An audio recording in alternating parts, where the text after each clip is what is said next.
नमस्कार दोस्तों, मैं कवि कुमार।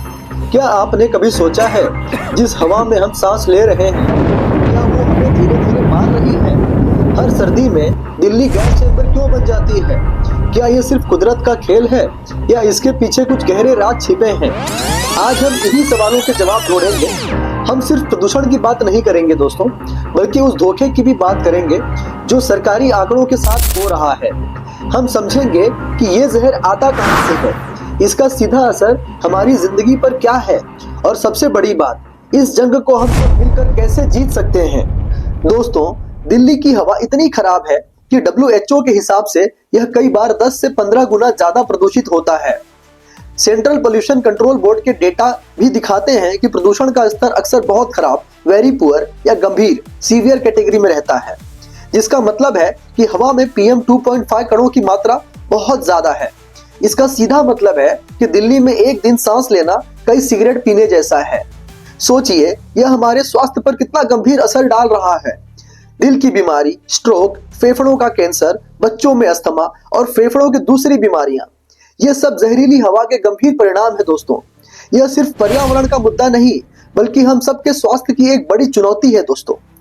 तो आखिर यह जहर आता कहां से है? इसके कुछ मुख्य स्रोत हैं दोस्तों, जिन्हें समझना बहुत जरूरी है। दिल्ली NCR में वाहनों की संख्या लगातार बढ़ रही है। दिल्ली परिवहन विभाग के अनुसार यहाँ लगभग 1.3 करोड़ रजिस्टर्ड वाहन हैं। इन वाहनों से निकलने वाला धुआं हवा में PM 2.5 और नाइट्रस ऑक्साइड जैसे जहरीले प्रदूषक छोड़ते हैं, जो हवा को और खराब करते हैं। हर साल सर्दियों की शुरुआत में पंजाब, हरियाणा और पश्चिमी उत्तर प्रदेश के खेतों में पराली जलाई जाती है दोस्तों। सफर और सेंट्रल पोल्यूशन कंट्रोल बोर्ड के डेटा बताते हैं कि अक्टूबर-नवंबर में पराली जलाने की घटनाओं में तेजी आती है और इसका धुआं हवा के साथ दिल्ली तक पहुंचकर प्रदूषण बढ़ाता है। इसके अलावा दिल्ली NCR में लगातार चल रहे निर्माण कार्य और औद्योगिक इकाइयों से भी धूल और धुआं निकलते हैं। सेंट्रल पोल्यूशन कंट्रोल बोर्ड की रिपोर्ट्स में अक्सर यह सामने आता है कि निर्माण स्थलों पर धूल नियंत्रण के नियमों का पालन ठीक से न होने पर हवा में प्रदूषण बढ़ जाता है। दिवाली के पटाखे और कचरा जलाना, यह भी इससे मुख्य रूप से कंट्रीब्यूट करते हैं दोस्तों। दिवाली रोशनी का त्योहार है, लेकिन पटाखे जलाने से हवा में प्रदूषण का स्तर तेजी से बढ़ता है। रिपोर्ट्स बताती हैं कि दिवाली के तुरंत बाद AQI में अचानक उछाल आता है। दोस्तों, अब बात करते हैं एक बहुत ही गंभीर मुद्दे की, वो है सरकारी आंकड़ों के साथ छेड़छाड़। कई रिपोर्ट्स और पत्रकारों ने दावा किया है कि AQI मॉनिटरिंग स्टेशन के पास ट्रकों द्वारा पानी के फव्वारे चलाकर PM 2.5 के स्तरों को कृत्रिम रूप से कम दिखाने की कोशिश की जाती है। ISBT आनंद विहार के पास है और ये MCD के ट्रक आप देखिए गोल गोल घूम रहे हैं। ये लगातार सुबह से लेकर शाम तक, रात से लेकर सुबह तक इसी तरीके से यहाँ पे पानी का छिड़काव कर रहे हैं। आप देखिए ध्यान से, सिर्फ ये गोल गोल घूम रहे हैं। आपने दुनिया में ऐसा कहीं नहीं देखा होगा, ऐसा चमत्कार कि 100 मीटर भी नहीं है, ये तो मुझे लग रहा है कि 30 मीटर का एरिया है। 30 मीटर के एरिया में ये 2 ट्रक, आप देखिए तीसरा ट्रक भी आ गया है। ये लगातार आधा दर्जन ट्रक इस एरिया में घूम रहे हैं। और क्यों घूम रहे हैं मैं दिखाता हूँ पीछे। ये देखिए, ये है सरकार का मॉनिटरिंग स्टेशन, ये सरकार का पोल्यूशन मॉनिटरिंग स्टेशन है। इसको जूम करके दिखाना। और ये देखिए वो ट्रक, वो देखिए, वो बिल्कुल इस मॉनिटरिंग स्टेशन की परिक्रमा करते हुए भारतीय जनता पार्टी के नगर निगम के ये छिड़काव करते हुए tempo. When you can't change the data, just change the data.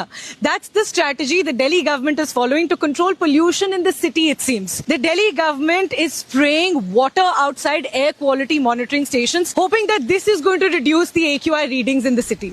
यह सीधे तौर पर जनता को गुमराह करने जैसा है। इसका सीधा नुकसान क्या हो सकता है दोस्तों? गलत जानकारी। जब सरकार प्रदूषण का स्तर कम बताती है तो लोगों को लगता है कि स्थिति उतनी खराब नहीं है और वे जरूरी सावधानी नहीं बरतते। स्वास्थ्य का खतरा क्या हो सकता है दोस्तों? अगर आपको सही खतरा नहीं पता है तो आप मास्क नहीं पहनेंगे, घर से बाहर निकलेंगे और इस जहरीली हवा का शिकार बनेंगे। यह आपके और आपके बच्चों के स्वास्थ्य के साथ सीधा खिलवाड़ है। जब जनता को पता चलता है कि आंकड़ों से छेड़छाड़ हो रही है तो सरकार और उसकी नीतियों पर से भरोसा उठने लगता है। तो क्या इस गंभीर समस्या का कोई रास्ता निकल सकता है दोस्तों? हाँ, बिल्कुल निकल सकता है, लेकिन इसके लिए ईमानदारी और कड़े कदम उठाने होंगे। इसके कुछ शॉर्ट टर्म सॉल्यूशंस क्या हो सकते हैं जिन्हें तुरंत लागू करना जरूरी है दोस्तों। जैसे पारदर्शिता, तो AQI के आंकड़े ये पूरी ईमानदारी और पारदर्शिता दिखाए जाएं।